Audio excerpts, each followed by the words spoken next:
কোশ্চেনটা কি টাইপের কোশ্চেন সেটা নিয়ে বলি। বিউপিতে যেমন ফিজিক্সের ক্ষেত্রে যদি বলি তোমাদের ম্যাথমেটিক্যাল কোশ্চেন বেশি আসে, থিওরিটিক্যাল হয়তো 2 থেকে 3টা কোশ্চেন আসবে। কেমিস্ট্রিতে 50-50, থিওরিটিক্যাল 50 আসে, ম্যাথমেটিক্যাল 50 আসে।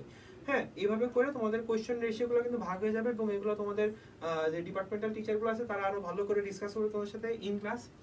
এরপরে আসলে আরেকটা কোশ্চেন যেটা থাকে সেটা হচ্ছে আমাদের অ্যাকচুয়ালি জিপিআর মার্কস কেমনে ক্যালকুলেট করে বিউপি।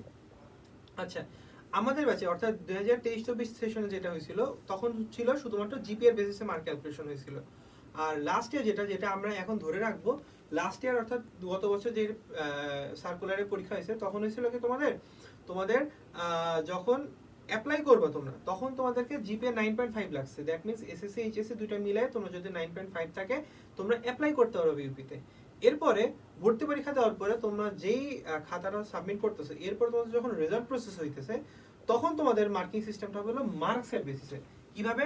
তোমরা যে 60 মার্কের এক্সাম দিচ্ছ ওই 60 মার্ক কনভার্ট হবে 55%-এ, এইচএসসি যে মার্কটা পাইতেছো ওইটা কনভার্ট হবে 25% এবং এসএসসি যে মার্ক পাইছো ওইটা হবে হলো 20%-এ কনভার্ট। এটা গত বছরের সার্কুলারের বেসিসে করা। সো আমরা ধরে রাখবো যেন এবারেও অনেকটা ওরকমই সিমিলার একটা কিছু একটা দিবে। সার্কুলার পাবলিশ হওয়ার পরে ইনশাআল্লাহ আমরা এটা আরো ভালো করে অ্যানালাইসিস করে বলে দিব। তো আর কি কারো যদি কোনো কোশ্চেন আছে, কোশ্চেন থাকলে তোমরা কমেন্ট বক্সে জানাও। তাহলে না থাকলে ভাই আসেন।